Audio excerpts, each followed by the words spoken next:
bersama dengan saudara kami Mas Rido BB dengan judul Seni Interaksi Rasulullah SAW dengan para istrinya. Untuk itu kami persilakan.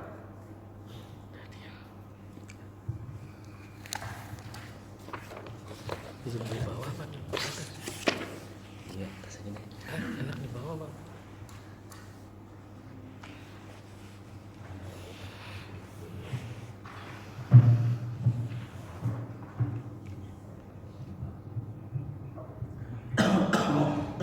Bismillahirrahmanirrahim.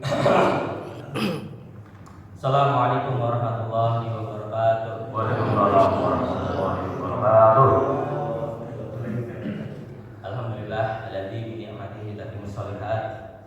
Alhamdulillah alladzi arsala rasulahu bil huda wa dinil haq yudhhirahu 'ala dini kullihi wa kafa billahi shahida. Asyhadu an la ilaha illallah wahdahu la syarika lah wa asyhadu anna Muhammadan 'abduhu wa rasuluh la nabiyya ba'dahu. Allahumma sholli wa sallim wa barik ala sayyidina Muhammadin wa ala alihi wa sahbihi ajmain. Rabbi shrah li sadri wa yassir li amri wa hlul 'uqdatam min lisani yafqahu qawli. Amma ba'd.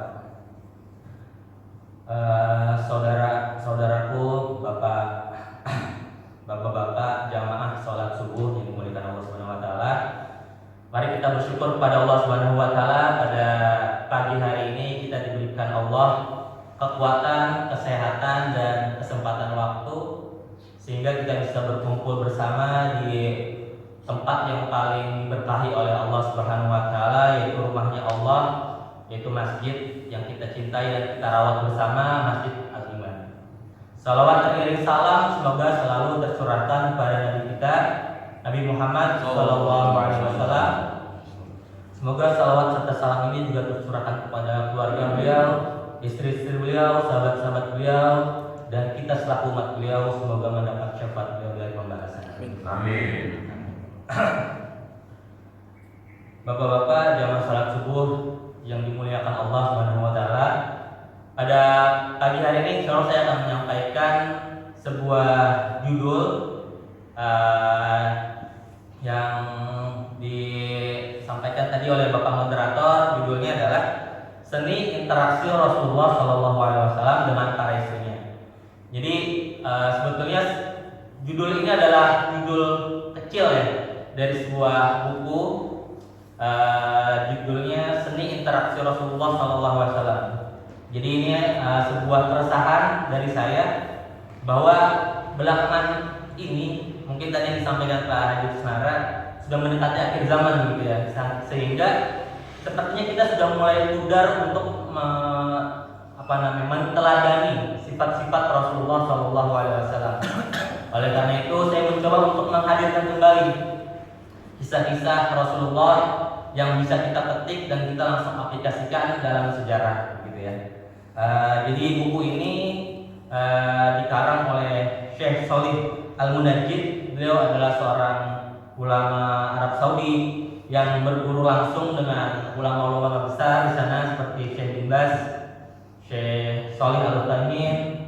Ya, walaupun mungkin dari perbedaan mazhab yang kita anut dengan Arab Saudi, tapi kita tidak boleh menghilangkan kepakaran atau keilmuan yang beliau miliki. Jadi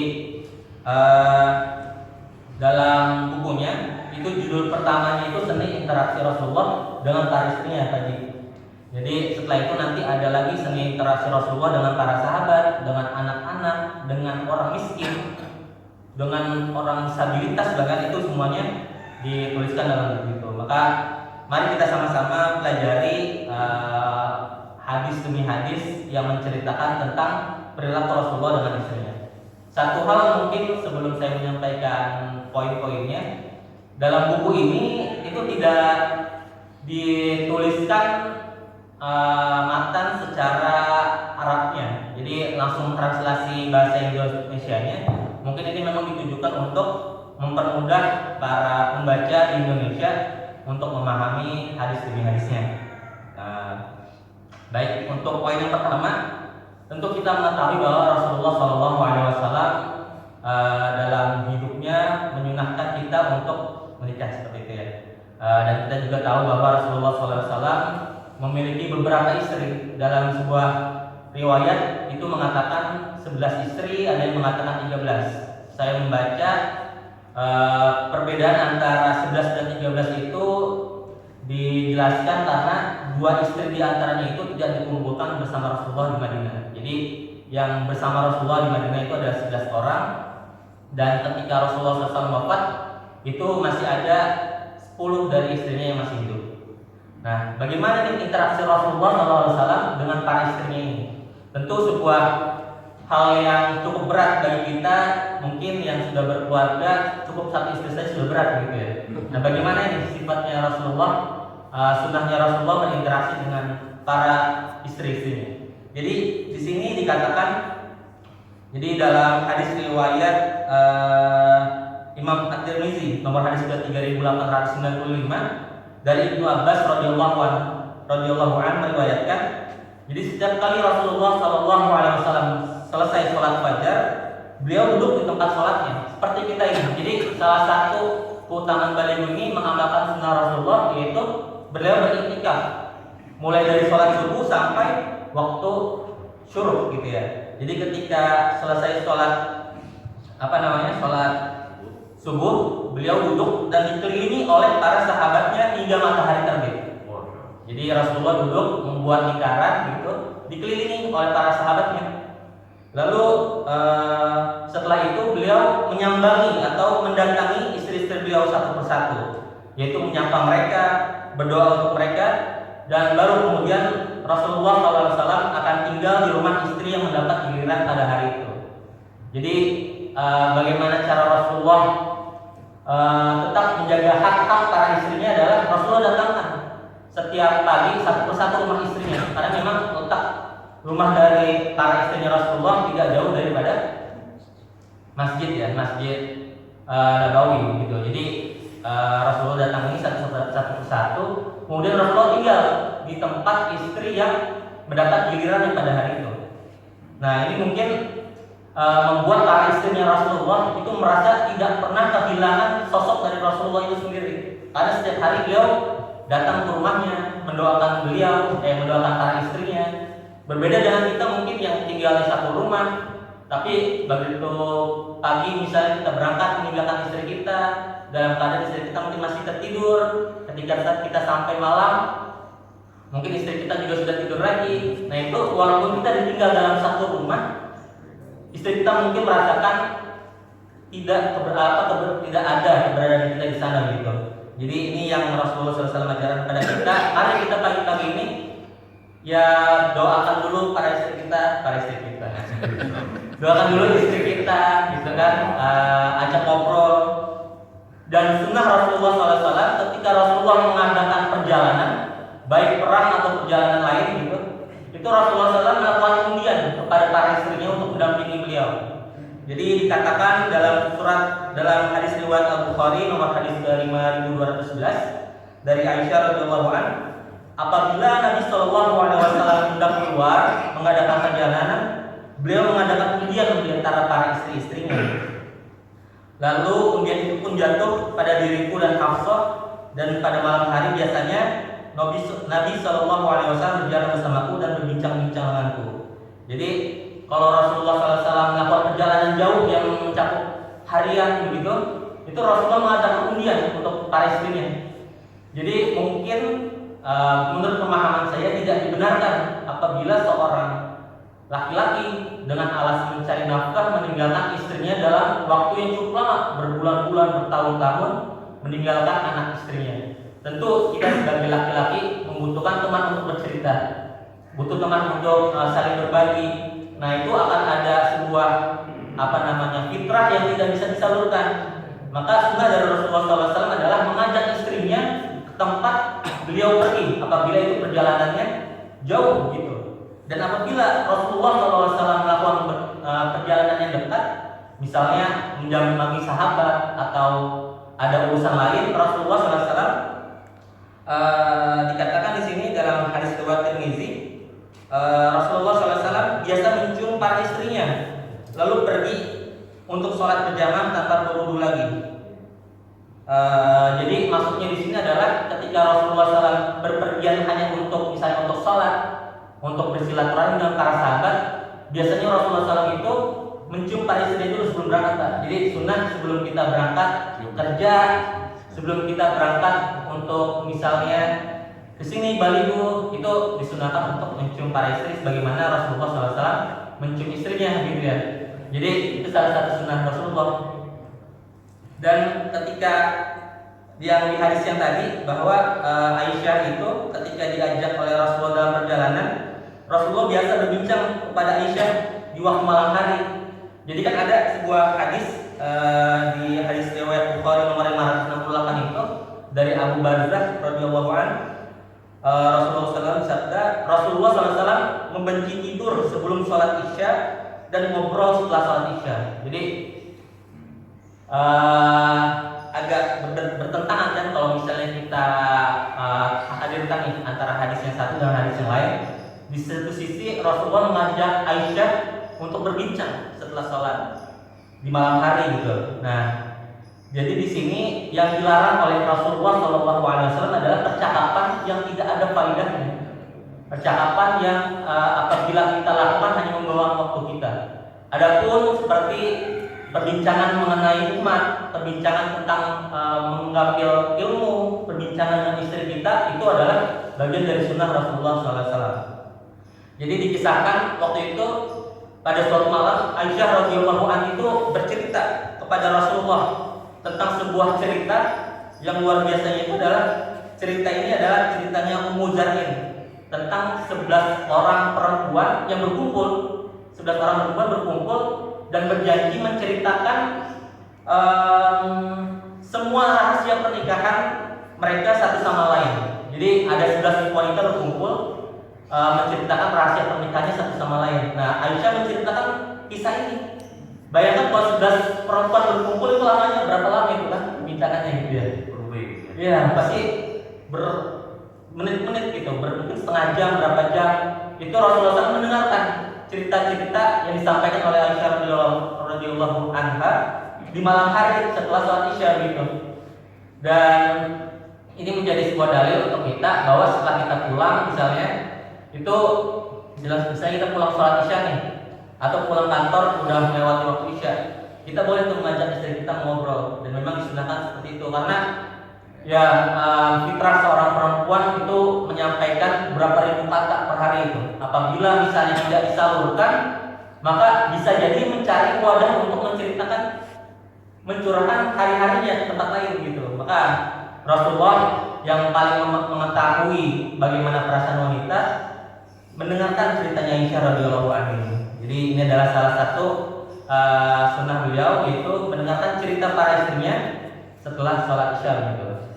Dan yang selanjutnya, ketika Rasulullah SAW sedang tidak dalam perpergian, tidak dalam peperangan, atau Rasulullah SAW sedang tidak ada aktivitas di luar gitu, Rasulullah SAW biasanya akan tinggal di tempat istri mendapat giliran pada hari itu. Jadi dalam hadis riwayat Bukhari nomor hadis ke-676 dari Aisyah radhiyallahu anha, Aisyah pernah ditanya, apakah yang Rasulullah SAW lakukan dalam rumahnya? Jadi apa yang dilakukan oleh Rasulullah selama di rumah?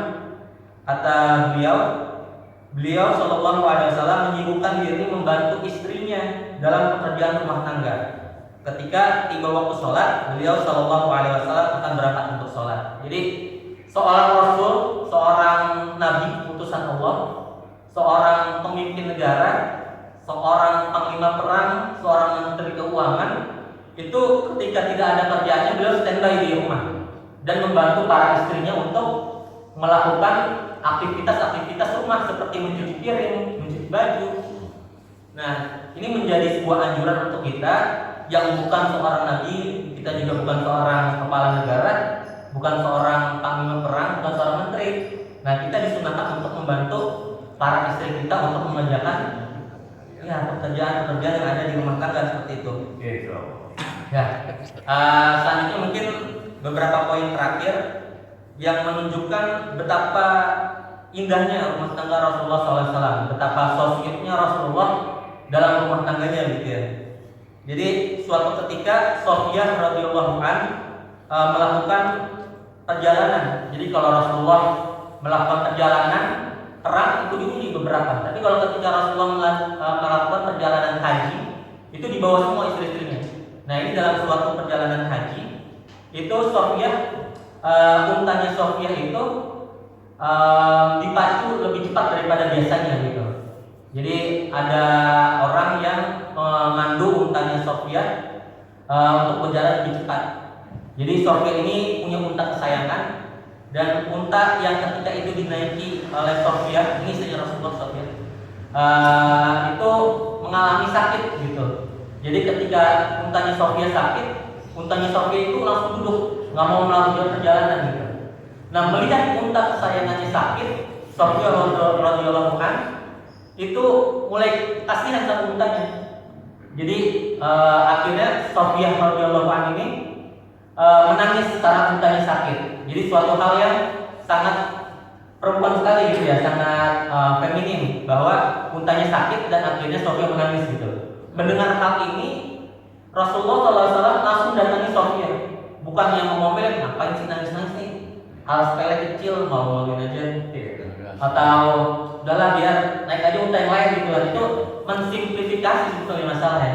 Yang dilakukan oleh Rasulullah SAW adalah mendatangi Sofiyah lalu menghibur Sofiyah radhiyallahu an dan mengusap air matanya dengan tangannya Rasulullah SAW. Jadi memang disunahkan ketika seorang istri menangis itu kita mengusap dengan tangan kita langsung gitu. Jadi nggak perlu nyari-nyari tisu, langsung tangannya gitu ya. Jadi antara tangan dan air mata itu ketika bertemu itu membuat seorang istri merasa bahwa dirinya dihargai, bahwa perasaan lukanya itu dirasakan bersama-sama oleh suaminya begitu. Jadi ini adalah salah satu bukti keindahan rumah tangga Rasulullah SAW. Dan juga Rasulullah walaupun seorang yang sangat karismatik, seorang yang sangat tegas ketika di medan perang gitu, beliau juga memiliki sifat yang seru, bahasa kita nih seru, maksudnya nggak kaku gitu dalam rumah tangga. Jadi kan kita dalam hadis yang kita tahu bersama-sama, dalam hadis riwayat Bukhari nomor 250, Aisyah radhiyallahu anha meriwayatkan, saat aku dalam perjalanan bersama Rasulullah SAW dan aku masih kurus, beliau SAW berkata pada orang-orang. Jadi dalam perjalanan nih Rasulullah nyuruh pada orang-orang, udah yuk jalan, supaya orang-orang jalan duluan tuh. Sehingga tersesalah Rasulullah dengan Aisyah. Nah setelah tinggal Rasulullah dan Aisyah, Rasulullah mengajak Aisyah untuk balapan lari gitu, balapan lari. Jadi mungkin kita lihat balapan lari kayak anak kecil gitu ya, tapi itu yang dilakukan oleh Rasulullah untuk mengisi kekosongan waktu, untuk menghibur istrinya gitu. Ayo kita balapan lari. Nah ketika itu Aisyah radhiyallahu an masih kurus tuh. Jadi ketika melakukan lomba itu dimenangkan oleh Aisyah radhiyallahu anha. Nah setelah beberapa waktu kemudian ketika Aisyah radhiyallahu anha sudah mulai gemuk, nah ini juga mungkin sebuah tanda ya. Jadi seorang istri kalau bahagia jadi gemuk tuh, Pak Parman ya. Jadi ketika Rasulullah SAW itu menjadi gemuk dan diajakkan kembali nih oleh Rasulullah untuk lomba lari, dan akhirnya Aisyah yang kalah, kata Rasulullah, ini adalah balasan untukmu atas kekalahanku di masa lalu gitu. Jadi ini adalah contoh keharmonisan dan keindahan rumah tangga Rasulullah SAW. Semoga kita bisa meniru bagaimana Rasulullah SAW bersikap kepada para istrinya, dan ini juga menjadi sebuah motivasi untuk kita untuk menyelami sejarah-sejarah Rasulullah SAW. Semoga kita semua bisa menjadi umatnya yang mengamalkan sunnah-sunnahnya. Mungkin itu yang bisa saya sampaikan. Kurang lebihnya mohon maaf. Wallahu a'lam bishawab. Wassalamualaikum warahmatullahi wabarakatuh. Waalaikumsalam warahmatullahi wabarakatuh. Terima kasih Ustaz Ridho yang telah menyampaikan beberapa seni interaksi Rasulullah terhadap para istri-istrinya. Luar biasa, subhanallah. Baiklah, untuk selanjutnya kami mohon kritik, saran dan masukan untuk dua narasumber yang sudah hebat ini. Mungkin ada yang perlu disampaikan, kritikan apa yang sekiranya untuk menambah keilmuan beliau. Terutama sekali saya kasih kesempatan untuk Ustaz Heri Mantap. Memberikan masukan tentang isi daripada apa yang disampaikan tadi. Jadi, masya Allah. Ini lah seorang kiai yang mau bumi. Baik, berikutnya saya minta masukan dari Bu Yacan ya Bu. Oh enggak. Kayaknya bagaimana? Apakah sudah memenuhi syarat atau belum? Silakan. Ustaz. Langsung aja. Iya. Saya lihat dua-duanya sudah ke depan itu sudah bisa dikuasai gitu kan. Namun ada sesuatu yang dibaca gitu. Kita jangan tertuju hanya membaca. Ada curi baca juga namanya. Tetap kita melihat begitu. Jadi yang kita sampaikan itu kepada yang di depan, bukan kepada meja. Jadi kalau di meja kita ada bacaan, ya kita curi baca itu gitu. Tetap lihat gitu. Jadi jangan melulu yang kita itu kan. Artinya kita tidak orang, kita bicaranya ke depan. Orang di depan itu kita kasih tahu. Jadi kalau kita tulis, nah, itu harus mampu kita. Sehingga jangan istilahnya kobong gitu kan ya. Itu satu kan ya. Nah, sudah menurut saya sudah berani kan ya. Cuman yang saya tekankan antum ini cari posisi tempat lain juga bicara gitu.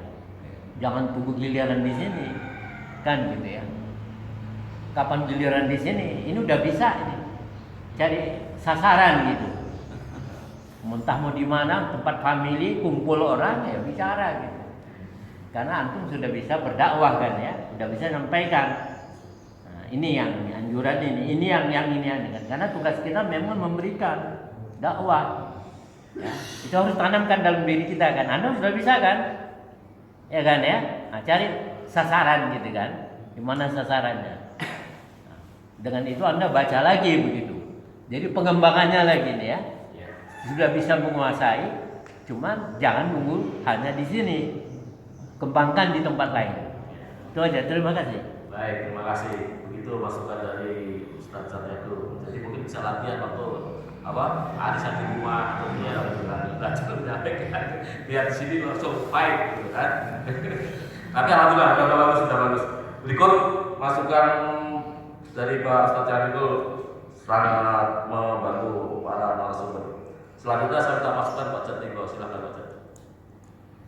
Terima kasih. Ya. Dokter, Pak. Terima kasih Pak. Pak Haji makan waktu 17 menit. Itu ya. Pak Mas Ridho 19 menit. Hanya beda 2 menit. Saya lebih senang mengkaji masalah substansinya, masalah isi. Kalau masalah BDLB itu buyar tadi. Jadi Pak Haji sudah hampir sempurna dalam pengertian udah nggak grogi lagi, udah tampil di panggung nggak grogi lagi, kan gitu. Udah seperti bicara dengan kalau sehari-hari aja, udah menemukan eksistensinya, menemukan yang dirinya. Bener Pak. Hanya Pak Haji, isinya itu masih belum sistematis ya. Masih apa itu kesana kemari belum fokus. Di awal disebutkan tentang manusia itu ada diperingati, ada diuji, dan ada diajar. Terus di periode kedua Pak Haji bicara tentang kiamat kubro dan kiamat subro, dilengkapi dengan ayat-ayatnya. Yang ketiga, timbangan-timbangan amal solehnya. Itu substansinya. Hanya Pak Haji difokuskan juga kesimpulan itu. Di sana Pak Haji menyarankan agar kita itu selalu ingat kepada Allah, kita selalu takwa itu pasti Pak Haji. Hanya disertai ayat dan hadisnya sehingga bisa sempurna lah. Jadi persoalan Pak Haji itu sistematikanya Pak Haji. Kalau groginya sudah nggak ada. Sudah. Mas Ridho, ini Mas Ridho ini. Karena memang sebuah kajian. Gitu. Saya ingin menyampaikan kepada Mas Ridho bahwa kehidupan Nabi itu begitu terbuka ya. Jam tidurnya, pulang perginya, cara makannya, apa yang dimakannya. Tidak ada tokoh di dunia ini pun, bahkan Nabi sekalipun, cara hidupnya itu 24 jam di-expose. Kan gitu. Nah, inilah yang menimbulkan satu dalam tanda petik kesempurnaan bahwa Nabi itu adalah manusia teladan yang tadi diambil oleh Mas Ridho adalah dari sisi kehidupan rumah tangga. Saya tertarik Mas Ridho kehidupan rumah tangganya karena bukan dari hadis, dari ayat. Suatu saat Nabi itu dapat hadiah pampasan perang 2 orang wanita, yang satu Maria, yang satu lupa namanya. Yang Maria itu yang lebih cantik kan itu dipersunting oleh Nabi. Hafsahnya sama Aisyah itu ngegunjing karena cemburu. Tetapi dirahasiakan gitu. Tapi kalau Nabi tahu bahwa berdua itu cemburu terhadap ini, ternyata yang ngasih tahu itu Jibril. Nah, itu bagian dari yang perlu dikaji bagaimana sebuah fenomena kehidupan rumah tangga. Hafsah kan menanyakan bagaimana kalau Nabi tahu? Saya kan rasa Jibril yang ngasih tahu. Nah, ini suatu saat diangkat Mas Ridho ya, sehingga fenomena ini akan lebih menarik. Saya kira itu, terima kasih. Terima kasih pada masukannya, sangat positif. Jadi mengingatkan kepada kita semua. Alhamdulillah, terima kasih. Berikut mohon masukan tentang isi dari Pak Ustaz Ali. Mohon Bapak. Ya, untuk Wa ya, figurnya itu figur yang sudah mampu dipertanggungjawabkan. Itu substansi dakwah sesungguhnya. Jadi dakwah itu tidak hanya sekedar retorika. Di dalam Al-Quran itu dijelaskan, berdakwalah kamu untuk mencapai hikmah. Ud'u ila sabil rabbika bil hikmah. Hari ini memang kita lihat orang-orang itu pandai berbicara, pandai berpidato, pandai berretorika. Nah, sedangkan dalam hikmah itu bagaimana kita mampu mempertanggungjawabkan amal yang kita perbuat gitu. Nah, al-hikmah itu adalah apa dakwah bil hikmah itu? Yang pertama adalah ilmu yang memang harus diamalkan. Kemudian amal yang betul-betul dipertanggungjawabkan. Kemudian terakhir akhlak yang agung pada sosok manusia, pada sosok orang itu. Nah, saya melihat figur Wa itu di situ. Jadi beliau ini dakwah beliau ini kemana saja beliau ini masuk. Nah, itu yang menjadi satu fenomena yang menarik pada Baligu ini. Jadi dia tidak melihat celah orang per orang lagi. Nah, jadi dia melihat seluruh aktivitas kehidupan itu secara utuh. Dan membaur. Itu sebenarnya substansi kehidupan itu di situ. Tidak hanya dalam secara gerak dan gerik, karena itu bisa menipu. Itu ya kan. Itu bisa menipu. Tapi kalau sudah 3 hal ini sudah menyatu, sudah tidak akan nampak terlihat lagi. Itulah puncak dari seluruh penampilan itu adalah akhlak. Karena akhlak inilah yang mampu menyertai seluruh manusia dan seluruh makhluk. Jangankan manusia, tumbuhan pun harus berakhlak, binatang pun harus berakhlak. Jadi udah nggak ada celah. Inilah sebenarnya kehidupan.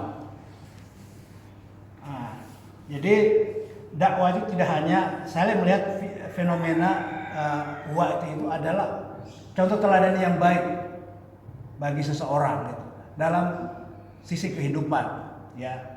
Apa namanya, ya beliau dengan usia begini mampu kemana saja begitu, sehingga masuk semua gitu kan. Sebenarnya itulah sebenarnya Islam itu begitu. Nah, kemudian siapa si Ridho, saya menunggu tadi ada salah satu hadis, karena tadi itu banyak memperbincangkan tentang hadis dari Aisyah. Ya Bu ya, ya Ridho. Aisyah itu ditanya oleh salah satu sahabat, wahai Aisyah, apa sesungguhnya yang paling menarik pada Rasulullah itu? Kan istrinya kan? Apa ya itu hadis? Apa yang paling menarik pada diri Rasulullah? Kata Aisyah, seluruh sisi kehidupan Nabi itu menarik. Itu. Seluruh aktivitasnya itu menarik. Ya nggak gampang, Allah sudah menyatakan rahmat dia itu. Rasulullah itu rahmat. Tapi kata Aisyah, kalau saya disuruh memilih dari penampilan secara utuh itu, ada hal yang menarik pada diri Rasulullah itu. Nah, ini ilmu betul, ini ilmu. Allah minta izin kepada Aisyah. Ya wahai Aisyah, malam ini kan malam itu kan. Boleh nggak saya minta izin denganmu? Saya ingin hari ini ingin berkontemplasi dengan Allah. Artinya malam ini saya ingin memisahkan dulu dengan kau. Kamu izinkan tidak? Coba. Jadi tadi belum dieksplor itu ya? Itu belum dieksplor. Soalnya itu ikon juga itu. Ikon itu. Nah, inilah sebenarnya kalau jadi, nah Rasulullah ketika apa dijawab oleh Aisyah? Kalau saya ingin ego saya tidak inginkan Rasulullah itu berpisah dengan saya tidur. Gitu. Saya tidak inginkan. Karena kita memang sudah menyatu dalam itu. Tapi saya ingin Rasulullah itu kalau memangnya malam ini ingin berkontemplasi dengan Allah kan begitu. Saya izinkan kan begitu. Nah, udah diizinkan oleh istrinya kan. Nah, pada saat diizinkan itu Rasulullah itu pada malam itu betul-betul dia semalam itu berkontemplasi betul itu. Dia wudhu, di situ dalam riwayat hadis itu wudhu begitu sempurna kan gitu. Wudhu begitu sempurna, kemudian salat, kemudian beliau sepanjang malam itu dilihat oleh Aisyah menangis sepanjang malam itu. Sepanjang malam Rasulullah sepanjang malam itu dia menangis. Nah, apa yang dia tangisi sebenarnya? Ternyata yang ditangisi oleh Rasulullah itu satu ayat yang turun dalam Al-Quran. Apa itu? Dalam itu. Itu yang disebut tadabbur itu. Jadi jadi ilmu amal penghayatan dan seluruh itu yang betul-betul yang ditangisi oleh Rasulullah di surat Al-Imran, Pajak sering ini. Itu di ayat 190 kalau nggak salah. Inna fi khalqis samawati wal ard wa ikhtilafil laili wan nahar la ayatil liulil albab. Jadi di situ Rasulullah bertafakur menghayati ayat ini, luar biasa ini ayat ini. Menangis sepanjang waktu. Itu namanya makna tadabbur itu. Qiraah, tilawah, tartil dan tadabbur. Ini harus dipahami betul. Nah, jadi tadabbur itu ada di Iqra. Jadi Iqra itu adalah apa saja di alam raya ini baca. Kan Iqra itu kan awal, tapi dibaca itu tidak menunjuk pada objek. Apa saja kamu baca. Tidak hanya Quran, baca Quran, baca buku, baca apa saja. Jadi baca kondisi alam. Baca alam seluruhnya. Kemudian tilawah. Ini panjang ceritanya. Tapi yang menyejukkan itu bahwa disinilah sesungguhnya bahwa kita ini umat ini betul-betul harus ya melihat fenomena alami secara utuh, baik tumbuhan, binatang maupun manusia. Hari ini kita kecil banget, hanya karena pertemanan kita bergeser dari yang sesungguhnya kan begitu. Hanya karena pertemanan, kelompok dan sebagainya, ini yang kita tonjolkan. Jadi ini nanti pernah saya sampaikan dalam kajian nanti, insya Allah nanti qiraah, tilawah, tartil dan tadabbur ini insya Allah akan ya menjadi tema juga nanti. Baik. Ya. Nah, Jadi tangkapnya. itu dari saya. Jadi untuk si siapa? Untuk si Ridho, memang fenomena Rasulullah itu udah nggak ada celah. Gitu. Ya ada celah ya. Nggak ada celah. Makanya jangankan hanya 11 istrinya, bilang perlu semua istrinya itu alam semesta itu istrinya semua. Kan gitu. Baik. Ya, demikian. Baik, terima kasih masih ada Pak Ustaz. Terima kasih banyak. Berikut karena waktu sudah jam 6, mohon untuk terakhir ya. Mohon masukan dan saran dari sesepuh kita. Pak Ustaz Martin Khotib, mohon Pak Ustaz.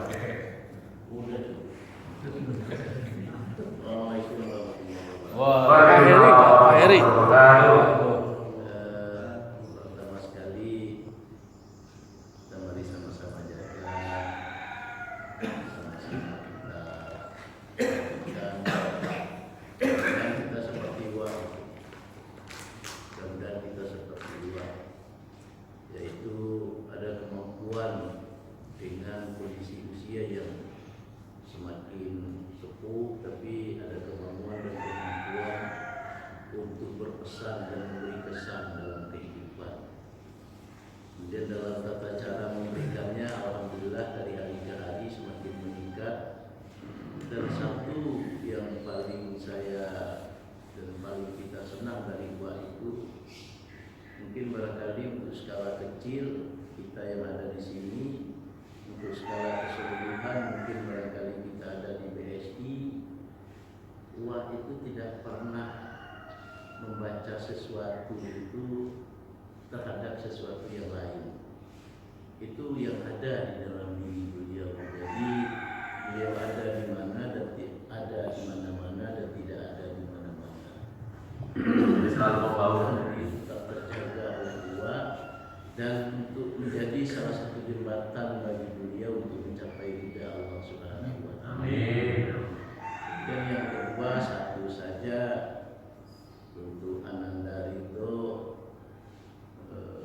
landasan daripada kajian-kajian sehingga telah dijelaskan oleh Pak Hadri tadi bahwa kalau dikatakan apa yang nampak dan apa kelebihan dan apa yang dirasakan terutama terhadap istri-istrinya yang ditanya kepada Aisyah, ini sebenarnya pondasi daripada apa yang diucapkan tadi, firman Allah yang belum dibaca. Laqad kana lakum fi Rasulillahi uswatun hasanah. Sungguh adalah bagi kamu pada diri Rasulullah itu menjadi contoh teladan yang sangat baik, sehingga tidak perlu lagi mencari teladan terhadap yang lain kecuali hanya kepada Allah. Nah itu yang belum. Sebenarnya itu yang paling awal tadi dibaca, sementara penjelasan-penjelasan itu adalah terjemahan-terjemahan dan sarah-sarah daripada itu. Ya mudah-mudahan kita dari Balighu ini semakin teliti dan semakin telaten terhadap menempatkan ayat-ayat yang utama dan yang paling utama yang harus kita baca untuk pembicaraan kita, pesan-pesan kita berikutnya. Ya semoga Allah senantiasa menyiram diri kita, hati kita, dada kita dengan hidayahnya. Amin. Amin. Itu saja. Terima kasih. Terima kasih istimewa terhadap buah dan pembicara yang kedua yaitu Ananda Rida. Semoga bagi teman-teman yang lain bisa tetap dikembangkan ke depan. Akhirnya billahi taufiq wal hidayah. Assalamualaikum warahmatullahi wabarakatuh. Waalaikumsalam warahmatullahi wabarakatuh. Terima kasih Pak Ustaz. Dari silakan Pak Bey. Oke. Bismillahirrahmanirrahim. Baru saya mau itu. hanya menambah dikit Ya, alhamdulillah. karena kehidupan Rasulullah potret dari kehidupan Rasulullah itu ada dua dimensi kemanusiaan dan dimensi sebagai Rasul ya. Iya.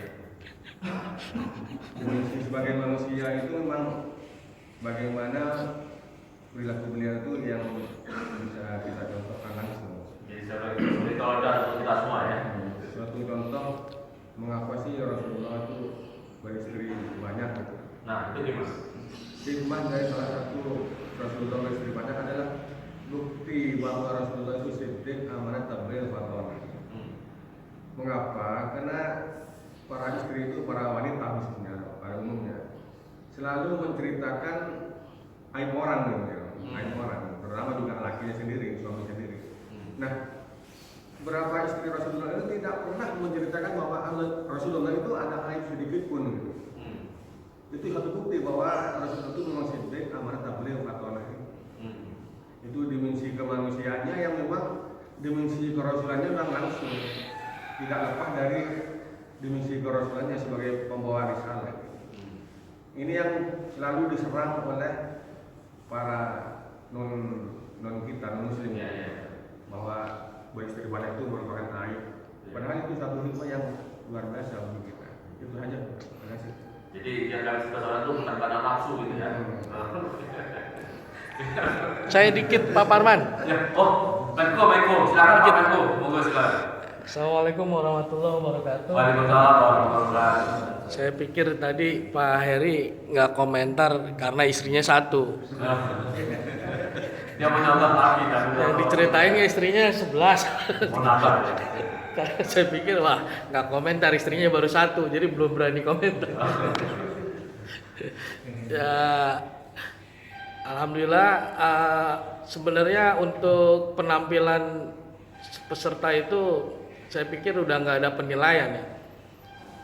Beralih ke materi dan implementasi.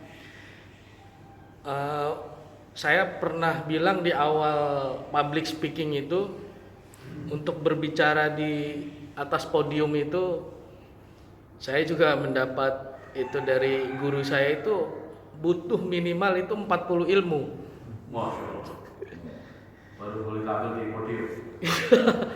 Tapi memang saya pernah berkomentar seperti itu. Memang kalau dipikir-pikir, dihitung-hitung juga memang 40 ilmu ini apa. Akhirnya saya pelajari ya sedikit demi sedikit ketemu.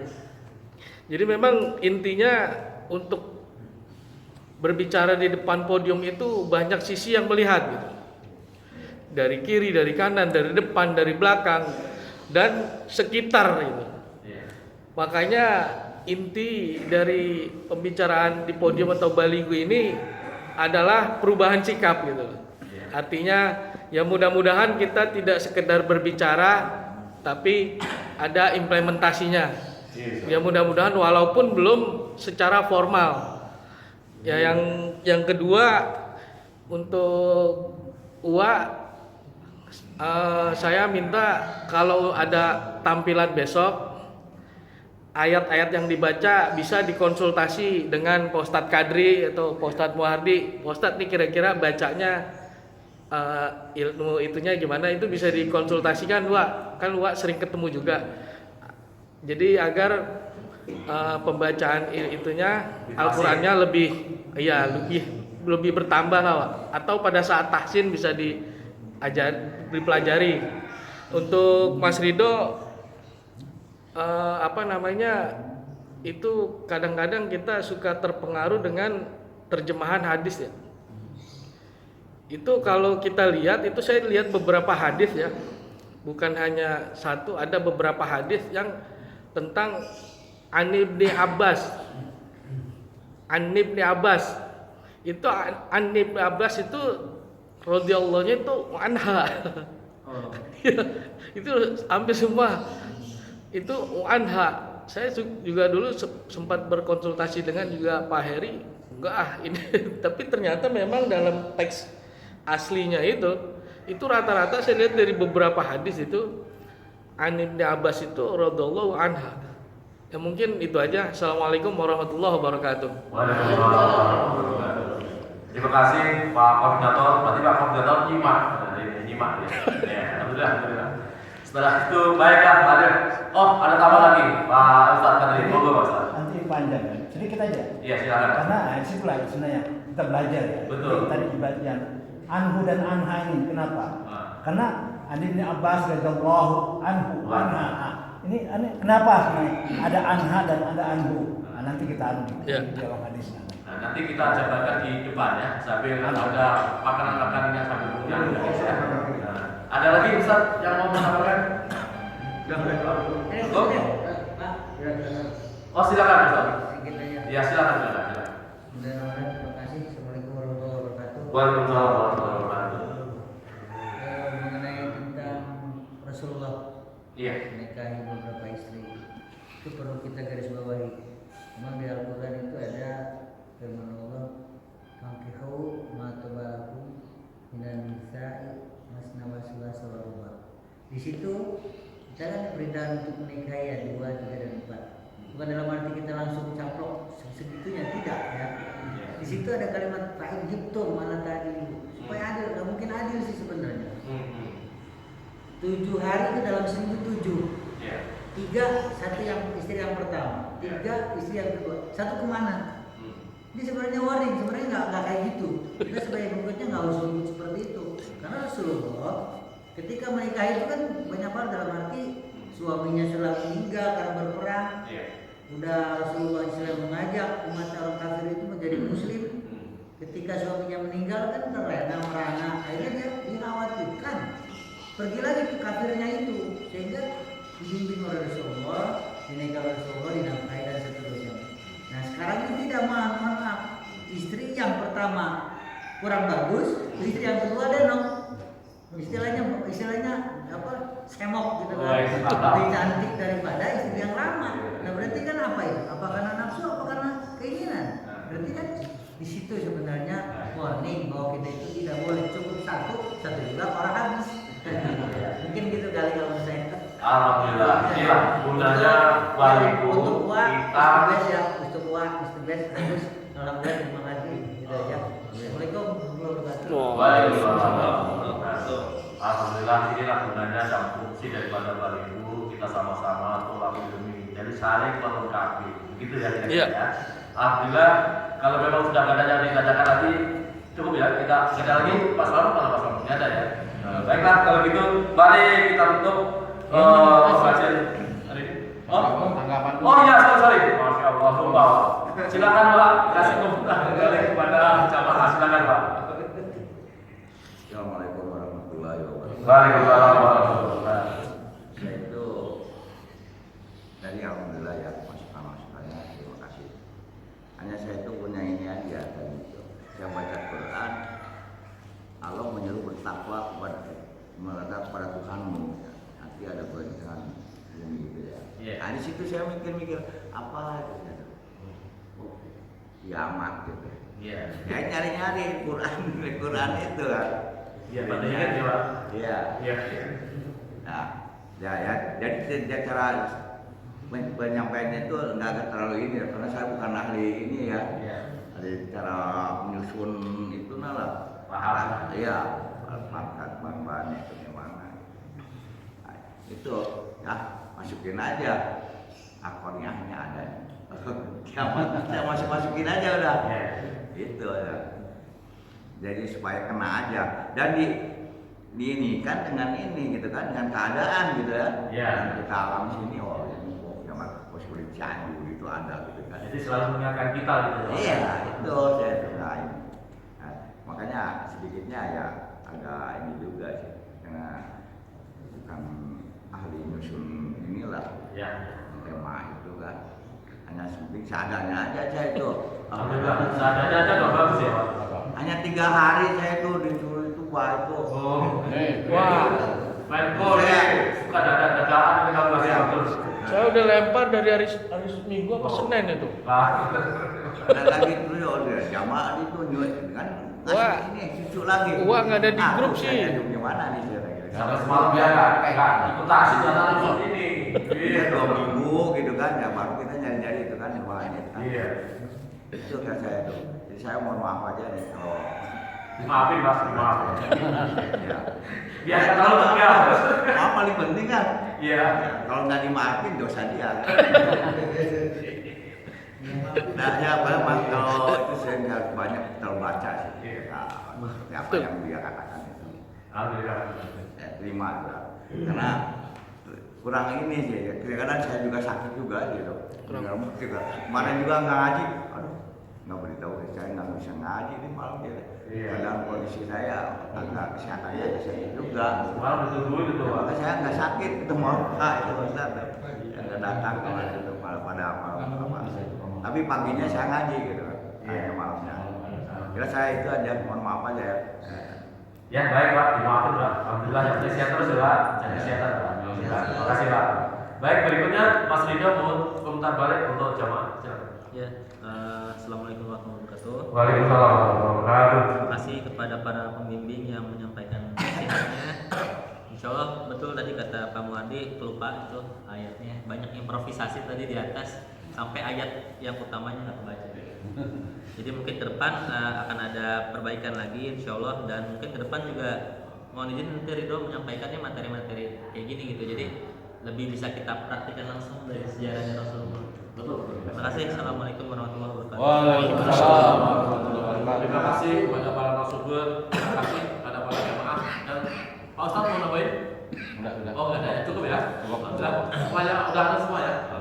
Baiklah, karena udah siang, mari kita tutup dengan bacaan alhamdulillah. Alhamdulillahirabbil alamin. Sallallahu ala Muhammad sallallahu alaihi wasallam. Sallallahu ala Muhammad sallallahu alaihi wasallam. Sallallahu ala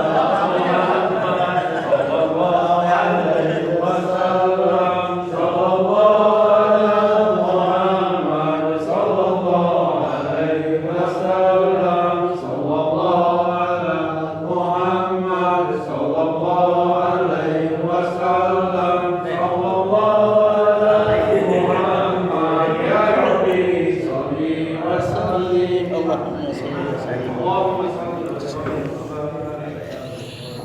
Itu aja jangan nambah.